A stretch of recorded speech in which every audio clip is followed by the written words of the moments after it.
Hello అండి, అందరికీ welcome back to Rishi Tej vlogs. ఇక్కడైతే నేను వెజ్ దమ్ బిర్యానీ చేశాను. చాలా పొడి పొడిగా చాలా బాగా వచ్చింది. మీరు కూడా ఒకసారి ట్రై చేసి చెప్పండి ఎలా వచ్చిందో. ముందుగా దీనికోసం నేనైతే ఒక గ్లాస్ బాస్మతి రైస్ అయితే కడిగి నానబెట్టుకున్నా ఒక గంట పాటు. ఇక్కడ మనకు కావాల్సిన వెజిటేబుల్స్ అన్నీ కూడాను ఇలా పెద్ద పెద్దగా కొంచెం కట్ చేసి పెట్టుకోవాలి. క్యారెట్, పచ్చిమిర్చి, ఆలుగడ్డ, క్యాలీఫ్లవరు, మీకు ఇష్టం ఉంటే బీన్స్, బఠానీ, పన్నీరు ఏవైనా వేసుకోవచ్చండి. నా దగ్గర ఇవే ఉన్నాయని వీటితోనే చేస్తూ ఉన్నా. అలాగే కొంచెం అంత పుదీనా, మనం ఫ్రై చేసి పెట్టుకున్న ఆనియన్స్ కూడా ఒక గుప్పెడు మాయన అయితే వేసుకోవాలి. ఇవన్నీ ముందుగా రెడీ చేసి పెట్టుకుంటే చాలా సింపుల్గా అయితే అయిపోతుంది. ఇంకా మనకు హాఫ్ స్పూను పసుపు, ఒక స్పూన్ అయితే కారము, ఒక స్పూన్ అయితే ఉప్పు, అలానే ఒక స్పూను ధనియా పౌడరు. నేనైతే కొద్దిగా క్వాంటిటీ కదా అందుకొని కొంచెం కొంచెం వేసుకుంటున్నా. మీరు ఎక్కువ క్వాంటిటీ అయితే దీన్ని డబల్ అయినా చేసుకోవచ్చు. అలానే చికెన్ మసాలా, కొద్దిగా గరం మసాలా, మీ దగ్గర బిర్యానీ మసాలా ఉన్నా అది కూడా ఒక స్పూన్ అయితే వేసుకోండి. ఇంకా అందులోకి పెరుగు వేసుకొని మనం ఫ్రై చేసి పెట్టుకున్న ఆయిల్ ఉంటుంది కదా ఆనియన్స్ది, అదైతే వేసుకుంటే బాగా ఫ్లేవర్ వస్తుంది బిర్యానీకి. ఇంకా అన్నీ వేసుకొని బాగా కలిపేసుకోవాలి. నేను అల్లం వెల్లుల్లి పేస్ట్ మర్చిపోయాను, అందుకోసమే ఇప్పుడైతే వేసుకుంటున్నా. మధ్యలో వేసుకుంటూ కలుపుకోవచ్చండి, అన్నీ కరెక్ట్గా వేయలేం కదా ఎవరమైనా.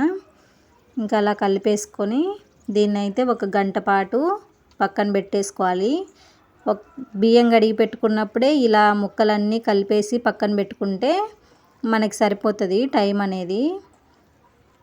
మీకు ఒకవేళ టైం లేదంటే ఇంకా కలిపేసుకొని అయినా చేసుకోవచ్చులేండి. టైం ఉంటే ఇలా ఒక గంట పాటు పెట్టుకుంటే బాగుంటుంది.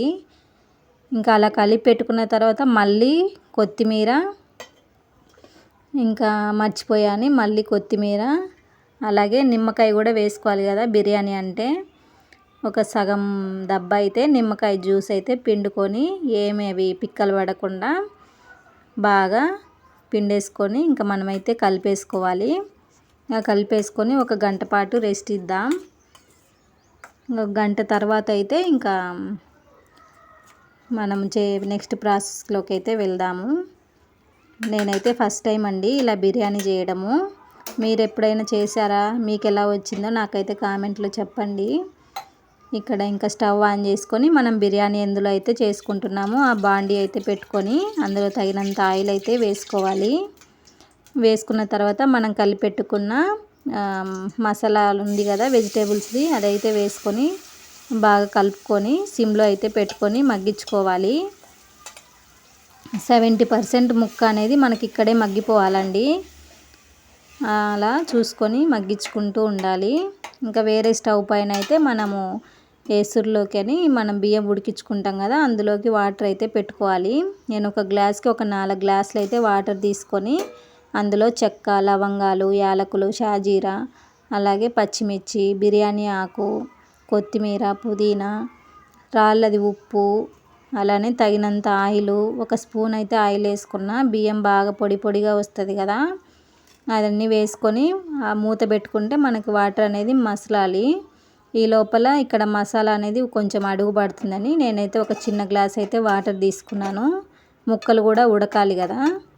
ఇంకా అలా కలిపేసుకొని మూత పెట్టుకొని ఒక 10 మినిట్స్ అలా టైం పడుతుంది మగ్గించుకుంటా. మధ్య మధ్యలో కలుపుకుంటూ ఉండాలి. ఒకవేళ వాటర్ తక్కువ అయితే కనుక మనం మళ్ళీ యాడ్ చేసుకోవచ్చండి. మనం ఆ పక్కన వాటర్ పెట్టాం కదా మసాలా వాటర్, అవైనా వేసుకున్న టేస్ట్ బాగుంటుంది. అలా వాటర్ తక్కువ అయితే వేసుకుంటూ మనం ముక్క అయితే ఉడికించుకోవాలి. చూసారు కదా ఎసురు కూడా మరుగుతూ ఉంది. ఇంకా మనమైతే వాటర్ అన్నీ వంపేసి ఓన్లీ బియ్యం అనేది వేసుకోవాలి. ఇక్కడ నేనైతే కొద్దిగా క్వాంటిటీ చేస్తున్నానండి. మీకు కావాలంటే దీన్ని డబల్ అయినా చేసుకోవచ్చు. అలా బియ్యం అన్నీ వేసుకొని ఒక్కసారి అయితే అలా కలిపేసుకుందాము. ఊరికే కలపకూడదండి, మళ్ళీ బియ్యం అనేది ఇరిగిపోతుంది. మధ్య మధ్యలో చాలా డెలికేటెడ్గా మనం అనేది రైస్ అనేది తిప్పుకోవాలి. అలానే చూసుకుంటూ ఉండాలి. ఇలా దగ్గర పడిందంటే మనము దగ్గరే ఉండాలండి, లేకపోతే మళ్ళీ అన్నం అనేది మెత్తగా అయిపోతుంది. ఇటు సైడ్ అయితే ఇంకా మసాలా కూడా మనకు ఉడుకుతూ ఉంది. ఇప్పుడైతే ఇంకా రైస్ అనేది ఉడికిపోయింది. అలా తుంచితే ఒక 2-3 తునకలు తునగాలి, సరిపోతుంది.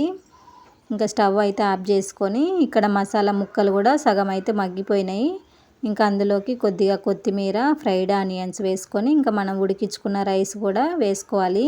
నేనైతే ఇక్కడ ఒక లేయరే వేసాను. మీకు కావాలంటే సగం మసాలా అది ముక్కలు తీసి పెట్టుకొని డబల్ లేయర్ అయినా వేసుకోవచ్చు. ఇంకా అంత రైస్ అంతా వేసుకున్న తర్వాత ఇంకా దానిపైన మన ఇష్టము ఫ్రైడ్ ఆనియన్స్, కొత్తిమీర, పుదీనా, అలానే నేనైతే ఇక్కడ పసుపులో కొంచెము మన వాటర్ ఉన్నాయి కదా ఎసురు, అవి అయితే కలిపేసుకున్న.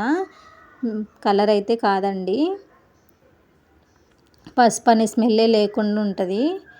ఇంకా మనం ఉడికించుకున్న ఎసురు కూడా ఉంటే అది కూడా ఒక సగం గ్లాస్ అయితే వేసుకొని, మనకి ఇష్టం ఉంటే నెయ్యి కూడా వేసుకోవచ్చు. అలానే ఫ్రైడ్ ఆనియన్స్ చేసిన ఆయిల్ ఉంది కదా, ఆయిల్ కూడా ఒక స్పూన్ అయితే పైన వేసుకోవాలి. అప్పుడే మనకి రైస్ అనేది బాగా ఉడుకుతుంది. ఇంక ఇప్పుడు మూత పెట్టేసుకొని ఇలా డైరెక్ట్గా పెడితే మన అన్నం అనేది ఆడుగంటుతుంది కదా మసాలా అనేది. అందుకోసమే నేను ఇక్కడ ఒక ఇనుపది పెన్నం తీసుకొని దానిపైన అయితే పెడుతున్నా. ఫస్ట్ వచ్చేసి ఒక 5 మినిట్స్ అలా హై ఫ్లేమ్లో పెట్టుకోవాలి. ఆ తర్వాత సిమ్లో ఒక 10 to 15 మినిట్స్ అలా మనకు ముక్క ఉడికేదాకా. చూసారు కదా, ఇక్కడ ముక్క అయితే చూపిస్తా చూడండి, బాగా ఉడికిపోయింది. అలానే అన్నం కూడా బాగా పొడి పొడిగా చాలా బాగా వచ్చింది.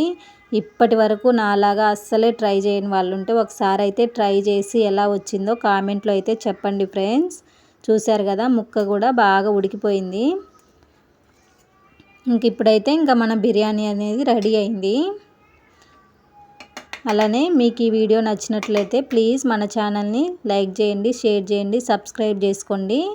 ఒకసారి అయితే ఖచ్చితంగా ట్రై చేసి బిర్యానీ ఎలా వచ్చింది ఏంటో కామెంట్లో అయితే చెప్పండి.